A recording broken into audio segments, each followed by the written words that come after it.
Hi, everybody. So it's been a while since I've read anything from this amazing book, the biography of D. Gary Young, written by his dear wife, Mary. I just wanted to read this little section about only 125 miles to the distillery. This really talks about Gary Young and how absolutely incredible his drive was just to push through every obstacle that there ever came to him. So it says only 125 miles to the distillery. Learning to log with his father while growing up in the mountains to the time of his accident prepared him well for his new challenge of logging conifer trees.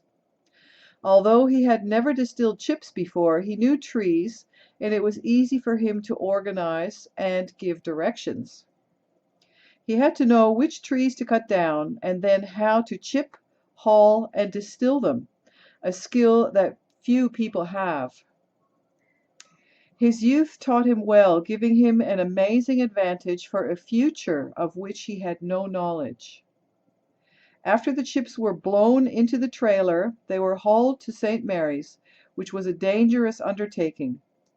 Gary and his friend Eldon Nittle were the only two who were brave enough to pull doubles, which were two trailers hooked together and pulled by one semi-truck, carrying 110,000 pounds of chips.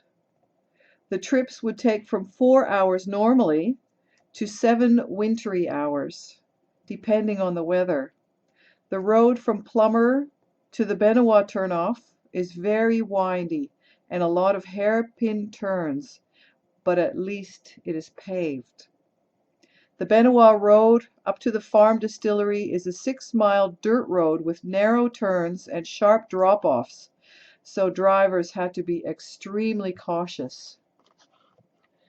Gary had several CDL drivers who were employees or volunteers, but as the truck started swerving on the snow and ice, and it looked like the second trailer was going to pass the first one, hearts beat faster and faster.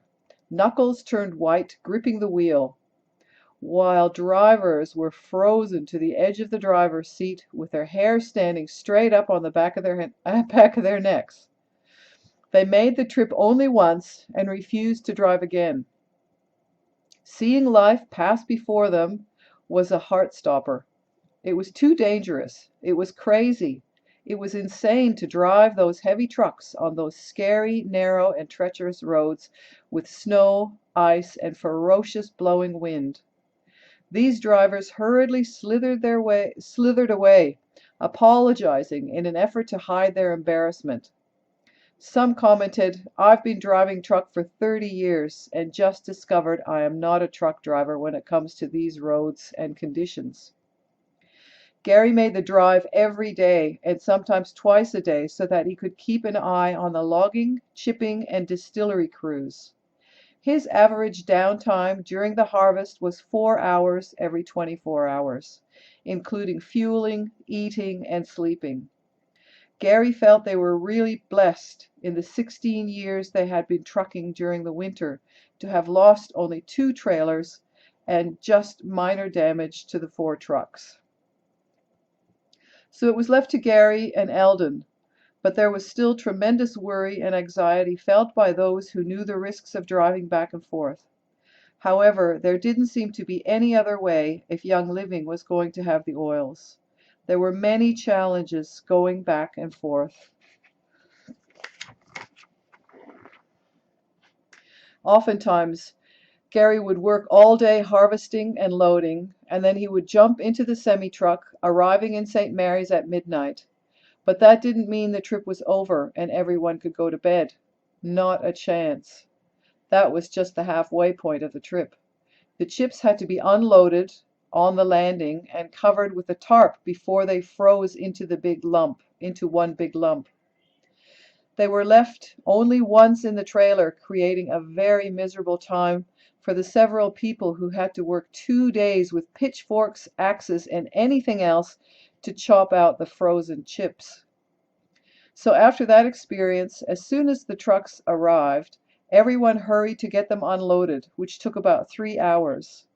Once in a while, Gary was able to get something to eat or catch a quick hour or two of sleep. Most of the time, though, he would help unload and then jump back into the semi and head back to the tree farm so that the trailers would be there in the morning in time for everyone to start loading again. So who got any sleep? It wasn't Gary. Putting chains on and taking them off was done more than once during the heavy winter storms. Sometimes the second trailer had to be left at the bottom of the last hill so that the semi could make it up to the distillery. The usual 5-minute drive, when the road was dry, turned into 1 or 2 hours of slipping and sliding. One bitter night, the second trailer slid and turned over at the bottom of the last hill before going up to the distillery, smashing the trailer and spilling the precious chips in the snow all over the frozen ground. That was another miserable night. When things like this happened, it was easy to ask if the oils were worth it. Gary made a trip with a young living diamond who had come to be a part of the harvest.